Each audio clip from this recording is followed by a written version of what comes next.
Welcome back to DRS Dispatch and welcome back to This Week in Formula 1.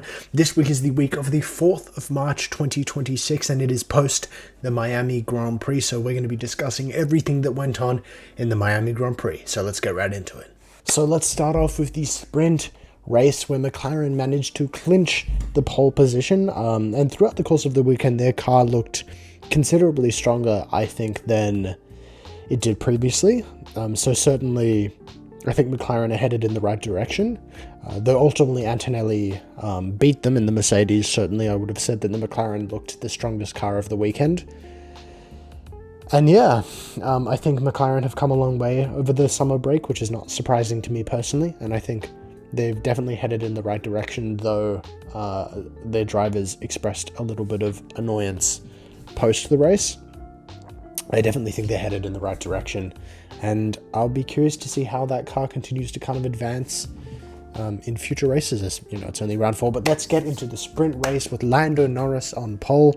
Again, as per usual, massive thank you to the Formula 1 official website and Becky Hart for this article here, and let's go over everything as it happened. This is a story that we'll be covering later, so don't worry about that. It started off with Audi suffering an issue before the race with Hülkenberg's car coming to a smoky halt, heading to the grid, though ultimately it just essentially meant that Audi didn't end up starting the race, which was a shame for them. I think Bortoletto did, though I think, if I'm not mistaken, he was later disqualified due to a issue or due to infringements that he had, but I might be mistaken on that front, so I can't remember. But obviously, yes, Norris was the man to beat, but Antonelli couldn't be discounted, though Piastri and Leclerc were on the second row. Of course, all of the teams bought a crap ton of upgrades, needless to say, other than Mercedes, who we won't see their upgrades until Canada, which is the next race in a couple of weeks' time at the end of May. And yeah. So you're starting off with lights out in Miami. Of course, Norris was in P1, and Norris led into the early stages of the race, taking off with a pretty good start, all things considered. Antonelli dropped back a little bit, though he ultimately seemed to be quite fast, gaining on Leclerc. The wind would then pick up and some conditions would become trickier as gaps begun to form, with questions over who might make some moves. Ooh, who knows? Who knows? I don't know. Though, unfortunately, there ended up being a technical problem with Lindblad's car, according to the team, so he never actually took off as he had started in the pit lane. Verstappen was having some trouble braking, with his rear axle jumping up and down, which is unfortunate for him. Antonelli would drop back into the clutches of his teammate, that being George Russell, and Russell would get past him on the straight before turn 1, unfortunately for him, unfortunately for Antonelli. Ultimately, in lap 9, there would be some drama between Verstappen and Hamilton, with Verstappen managing to pick off Hamilton and jumping ahead of him, which is great for Verstappen. That Red Bull looked a lot stronger all weekend, pretty much. Verstappen would then get the place back after some squabbling between the two. Though ultimately there would be some debris on track thanks to Esteban Ocon's Haas, though it wouldn't cause any major problems. Leclerc would then close in on Piastri, coming in for the attack, with Gasly holding on to P8 on lap 13, which is some good points for the Alpine, though Norris would continue to lead 3.2 seconds ahead of Piastri behind Leclerc. Leclerc was trying to do everything he can, though ultimately he would drop back on lap 16, unable to pass Piastri. Hadjar was out there trying to prove that he had what it takes, as he overtakes Colapinto into turn 4, so solid move for him. Though Colapinto would not go out without a fight, and he would fight back, though I think Hadjar stayed ahead. Onto the final lap, ultimately Norris would win out, gaining the P1 finish in the sprint, which is definitely a good sign for the McLarens early in the weekend, though qualifying they would kind of struggle a little bit.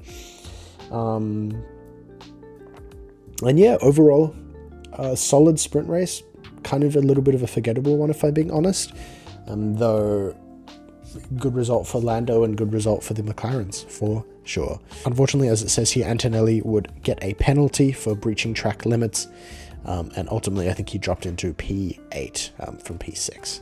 So unfortunate for him. As it puts here, it was an entertaining sprint with some good wheel-to-wheel action, though ultimately it was a little bit forgettable.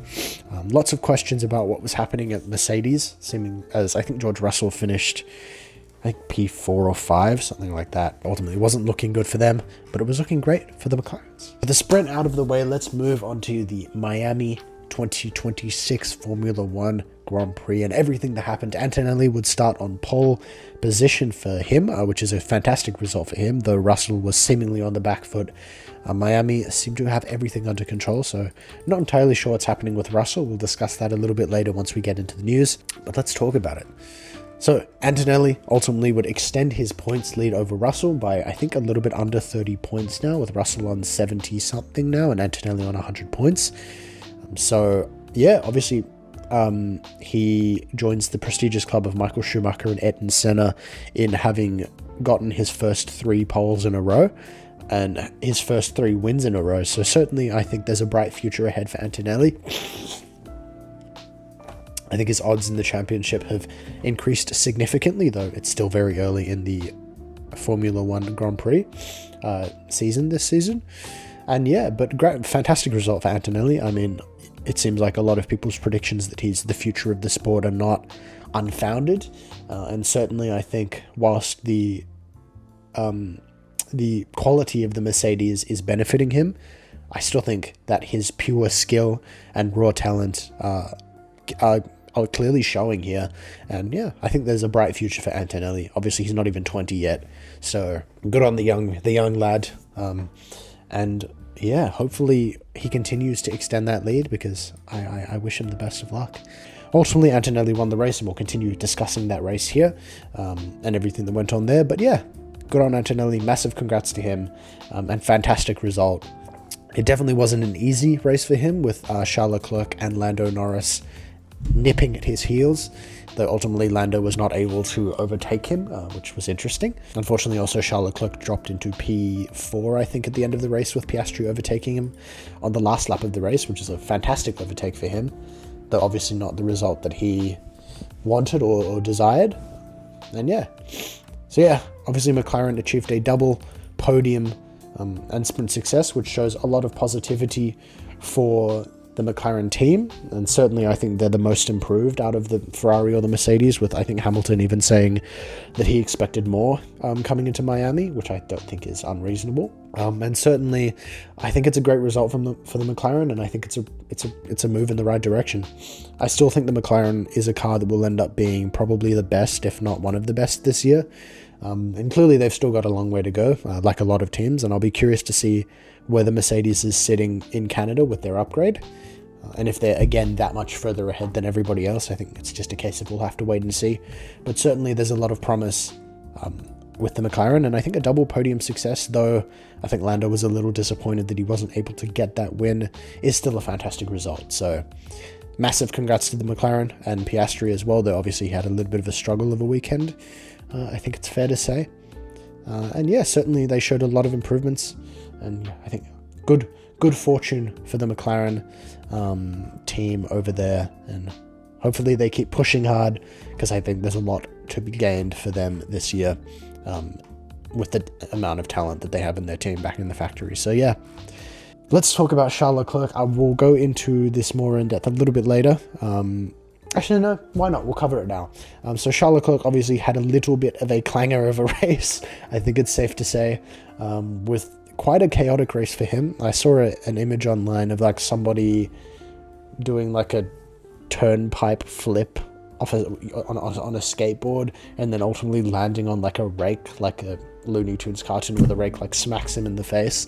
And I thought that was quite emblematic of how his race went. I'll try and find that image and I'll put it up now. But yes, quite an interesting race. Obviously they moved the race back by 3 hours to attempt to get out of the rain, and I think that was quite successful because there was no rain. So thumbs up for the Formula 1 for doing that. Obviously there was also risks of thunderstorms, so I think there's a little bit of a safety concern as well, safe to say. And yeah, quite the crazy race for Leclerc. The drama began really, as it puts here, as soon as the 5 red lights ran out. as it says, yes, Antonelli has somewhat gained a reputation for his slow starts.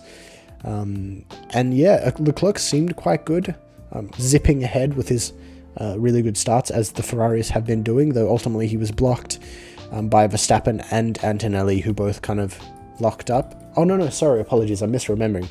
Leclerc was able to jump into the lead, with Verstappen suffering a spin, though he ended up being okay, and Antonelli obviously not having a not so great start, though ultimately Charles would continue to just have a very interesting Grand Prix, as Isaac Hadjar ended up bumping into the wall at turn 14, which was just an unfortunate accident for him, and Pierre Gasly almost spinning onto his car spinning fully, thanks to Liam Lawson, which was a nasty looking crash, and I'm really glad Pierre's okay, though unfortunately he apparently had suffered a gearbox failure and couldn't stop his car, so... Oh, sorry, I think that was Lawson who suffered that, that's just really unfortunate for him. I'm sorry that happened. Ultimately, though, Piastri would end up overtaking Leclerc for the final podium spot, which was extremely unfortunate for him. I think I mentioned earlier that happened in the sprint, but I think I might have been misremembering, so I apologize for that. And then later he was given a 20-second penalty for a whole variety of things that he did wrong. So overall, absolute chaotic race for Charles. I think a little bit of a clanger, safe to say, and I'm glad he's, hopefully he can put this behind him and continue to move ahead into Canada, and obviously I'm glad everybody's okay after what was a crazy race. Let's talk about Red Bull. So Red Bull certainly showed a lot of promise, though it wasn't exactly a fantastic Grand Prix for them, it wasn't the result Max would have wanted per se, because I think he finished in like P5, but from where they were in Japan, it's a really good result for them, I would say, and certainly I think they've shown a lot of improvement and a lot of progress, which is good. Obviously, they brought to this race a flip-flop wing, which you can supposedly fit Ted Gravitz's head in if you were watching the broadcast, because it's quite the extreme amount. It almost looks like that really old wing that was like back wing, the first one they ever introduced. I'll try to find a photo of it. It looks like that. There you go. And it was super high up. It kind of looked like that a little bit, except not really. And anyway, it was just quite an extreme gap in the middle of the wing when it flipped over, and it seemed to benefit the car extremely well. I assume it probably gave them more drag, because that's normally what that does. And it was a good race and a good show of progress for Verstappen, though Max is never not going to be happy unless he's leading the championship and winning races, obviously, because that's the kind of caliber of racer that he is. But I think it was a good show of progress and a solid result for the Red Bulls. So again, as is the situation with most other teams, I hope they continue to improve, and I hope they continue to show good progress and good performance. F2 also made their North American debut, which is really cool, with Colton Herta, I think, having a pretty good Grand Prix. I think he qualified in P1, if I'm not mistaken. I don't think he ended up winning the race though, but yeah, good for F2 that they're continuing to debut in new places. Not surprising considering that Colton Herta is there as an IndyCar driver. And yeah, I don't follow Formula 2, but I hope it was a good race. And yes, plenty of star power as per usual with Rafa Nadal, absolute legend right there. Plenty of star power. Overall, that was the 2026 Miami Grand Prix. Pretty crazy, insane Grand Prix. Unfortunately, wasn't at a very good time for me, though I still enjoyed it thoroughly. So I'm looking forward to Canada. More important for me, I'm looking forward to the European season, because that's when it's easiest to watch Formula 1 for me, because the race started at 3 a.m. for me, unfortunately. But it's not about me. That's enough about me. It was a really good race. Thoroughly enjoyed it. I think there's still a lot of concerns around rules and regulations that need to be looked at, and certainly still a lot of complaining from the drivers and questioning around the validity of the rules. I think it's fair to say that Formula 1 has gone too far in one direction, and I think there needs to be just more of a middle ground, I would say. But we'll see how things continue to evolve. And now, let's get into the weekly news, shall we? So we'll start off, I already discussed it a little bit, with Isaac Hadjar's crash. Pretty gnarly crash overall. That's a good image of it. He clipped there's like the bollard chicane, I forget what they call it, but he clipped the wall. His steering axle broke and then he crashed into the wall. So just really unfortunate. It was literally like a millimeter mistake for him, which is a shame. Obviously, Isaac is a driver that tends to get very annoyed and beat himself up about things. And I don't think he should be doing that, because this wasn't really his fault, if I'm being entirely honest. But, well, it was his fault, but it was just a really unfortunate mistake for him. Most importantly, I'm glad he's okay, and certainly I think there's warranted frustration from him, as it seems to me like Red Bull has again moved the car in a direction that Max Verstappen benefits from. And I think after everything we've seen, personally, I think I've come to the conclusion that I think the Red Bull second seat problem is an effect of how Max Verstappen likes the car. Max Verstappen likes the car a very specific way, and that doesn't seem to benefit anybody other than himself and the way he drives. This is not a dig at Max Verstappen. I think it's completely reasonable, as he is Max Verstappen, that he should be having the car how he wants. But I just feel really bad for all the other drivers in the Red Bull team, as there has been, because it just seems like that the way Max Verstappen likes his car does not benefit anybody other than himself. And I think that's a shame for Hadjar, and I think that was a shame for Lawson. I think it was a shame for Yuki Tsunoda, and I think it was a shame for Perez as well. Certainly, I wouldn't want to be in that Red Bull second seat right now, though I'm glad Hadjar's okay, and I have no doubt that Hadjar will continue to improve, because he's a fantastic driver. So just an observation there. If you disagree with me, feel free to leave your thoughts in the comment section below. I'd love to hear them. And yeah, let's move on to our next story. Let's talk about Hamilton. Hamilton had a pretty grim race overall. He suffered a damage at the start of the race, which I think limited his performance, if I'm not mistaken. And as he puts it, he had nothing, and it was a tough race for him. We didn't really hear much about Hamilton at all during the weekend. Unfortunately, he kind of had a little bit of a no man's land race, as he puts it. But it was kind of a mid result for him with a P6 finish, which is definitely not where he wants to be. I hope that things continue to look up for the Ferrari. Certainly, I think there's a lot of hope there. So unfortunate for Lewis, but I think he's right in saying that the team have to move on, and hopefully the Ferrari continues to improve. Let's talk about Andrea Stella, who has lamented his supposed costing of McLaren's victory in Miami for execution and optimization, as he puts it. I definitely agree with him. I think Lando could have won that race if he just had a little bit more performance, though it seemed like his performance kind of bottomed out towards the end of the race. And yeah, I think whilst McLaren had a really good result, as I put it before, I think there's a lot to look at from the McLaren perspective, and I'll be curious to see how they continue to improve as we go further into the season. So yeah, it's unfortunate, but still a really good result, and I think whilst there's a lot to look at, I think McLaren should be very happy with where they're at, certainly.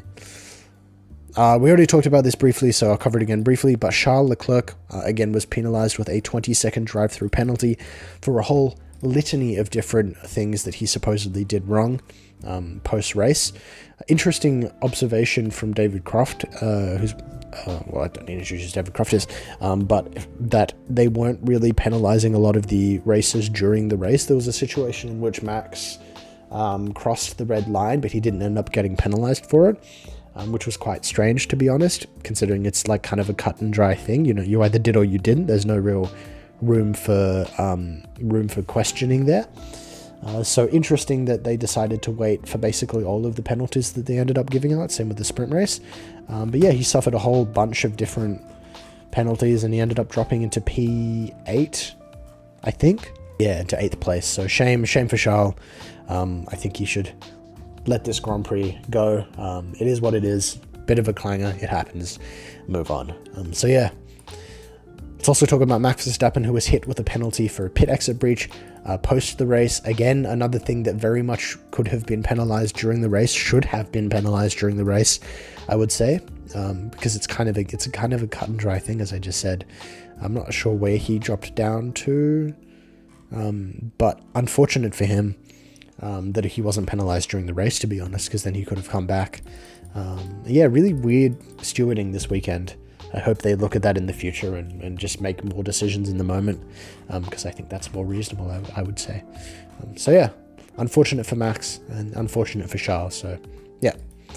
Let's talk about special liveries. Obviously, this is Cadillac's first North American race, so they kind of went under the radar a little bit, and they introduced a new livery this weekend.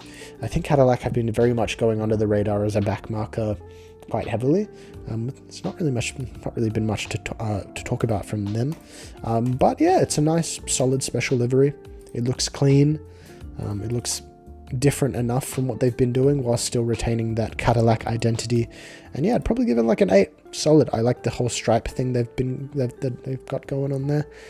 To be honest, I didn't even notice that they had a new livery on the track, but it's nice. So yeah, continuing our livery train, let's talk about the piss livery. We have another new livery or another special livery for Racing Bulls, the summer edition quote-unquote piss livery. If I'm being honest, I don't hate it, but I don't love it. I'd probably give it like a 6 out of 10. It's interesting, it's unique. I don't hate the color yellow, so I think it's cool. I think it's better. I think, in my opinion, I wish we had more cars of various colors on the grid, because we kind of, well, both of the new teams we introduced, their primary color is like black and gray. So I think it's cool that they're putting more colors on the grid. Racing Bulls had a livery in Suzuka though, so interesting that they're doing another new livery so soon.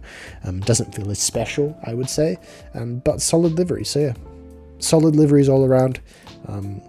Excited to see what the various liveries look like in future races. So yeah, let's again talk about Alonso. We discussed this a couple of weeks ago with some questions around his F1 future.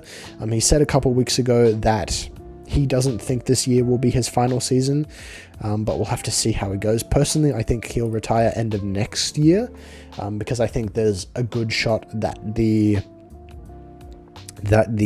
Aston Martin will be pretty good next year, and I think Alonso really desperately deserves that one more win before he retires. And I think that'll be the situation. I think Alonso will probably wait end of next year, though obviously he's not as young as he used to be. And I think who knows what might happen from a like, I don't want to say from a health perspective, because that's not what I mean, but from a,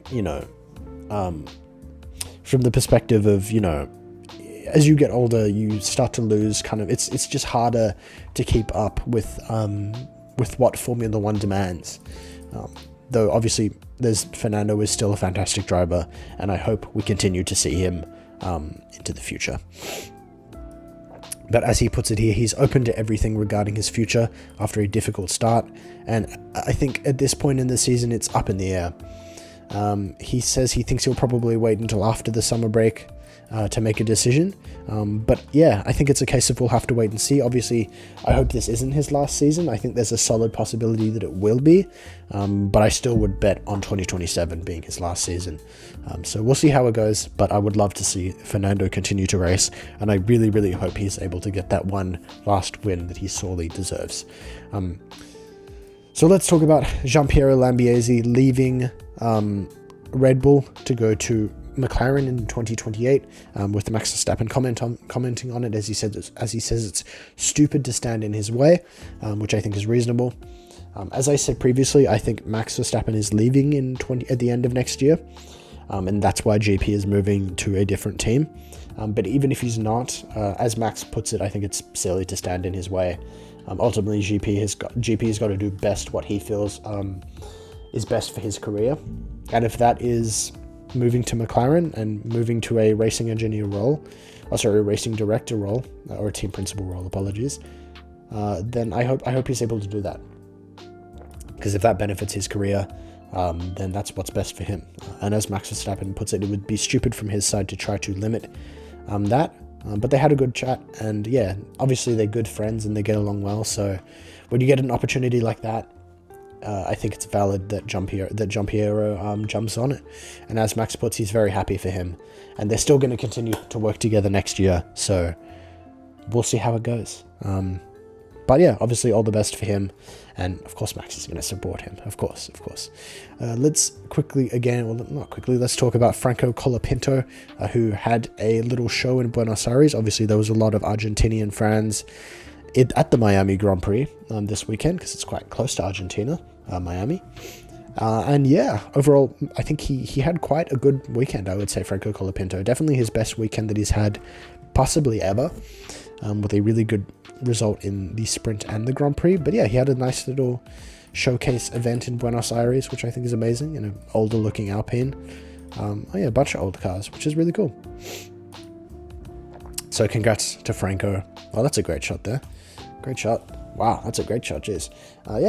Congrats to Franco, and great weekend from him, so good job, Franco. Let's talk about George Russell. Obviously, Russell has had a couple clanger weekends in a row, though I don't think that's going to last. Obviously, I think he won Canada last year, so I would probably bet on him for Canada, because he seems to like that like that track he won last year. Obviously, it's too early to count George Russell out.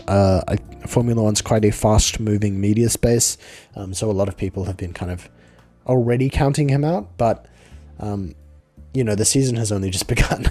So, whilst it's been unlucky for George these previous 2 weekends, I definitely wouldn't count him out, and I'm interested to see how George bounces back, because I don't doubt that he will. But if he doesn't, then, great chance for Kimi, so... yeah. Come on, George. You got this. Next story. Let's talk about Honda and Aston Martin, who have had a big struggle over the past couple of weeks. Though it's good to hear, as they put it here, they're going in the right direction, which is good to hear. Obviously, I don't think that they will... it's silly to think that they would have continued to be bad forever. And I'm glad that things seem to be going positively. This has happened previously with Honda kind of struggling at the beginning of relations with new teams that they've had. I think a similar thing happened with Red Bull, if I'm not mistaken, though I very well might be. Feel free to correct me in the comment section down below. But it's good to hear that both parties are pushing hard to turn the situation around, and I don't think that it's going to remain really bad forever, though I think they're probably going to spend a large amount of 2026 playing catch-up, though I'll be curious to see how they are post-summer break, because I think that would be a solid window of improvement to see how they go post then. But for the start of the season, I think it's just unfortunately a little bit of a write-off. I'm interested to see how they go, probably end of the year into early next season. But it's good to hear that they're making positive moves and positive gains, so hopefully things continue to go their way, as I think there's a lot of potential in that Aston Martin, Adrian Newey, Honda collaboration, and hopefully things continue to improve, because they surely should. Before we get onto our last story, which is a sadder one, I want to talk quickly about Zach Brown reflecting on McLaren recruiting huge talent Gianpiero Lambiase. Obviously, we already talked about that. They discussed this briefly during the broadcast of whether the switch could happen earlier. Zach said he doubted that it would happen earlier, but obviously it very well could, depending on what happens. If Max decides to leave before the end of the year, then possibly he could move over next year, but I just don't think so. Obviously McLaren is always looking for ways to strengthen their racing team, and I think Gianpiero is an amazing get. He's an amazing talent. He's a great race engineer, and obviously he's the chief racing officer, and he's attempting to move into a more team principal role, which I think is an extremely high probability of success for him. And he's a fantastic talent, and I'll be curious to see how he goes towards the end of the 2020s in that McLaren team. So obviously it's a great grab. Zach Brown speaks quite highly of him, so I'm excited to see how they go. Let's talk about our last story, where very sadly and very tragically, Alex Zanardi, a Formula F1 driver and Paralympian, passed away earlier in the week at age 59. It always sucks to see stuff like this happen. Unfortunately, I'm not the most familiar with his time in Formula One, but it seemed, based off stuff that I looked into, that he was a fantastic driver, a fantastic person, and an even better athlete.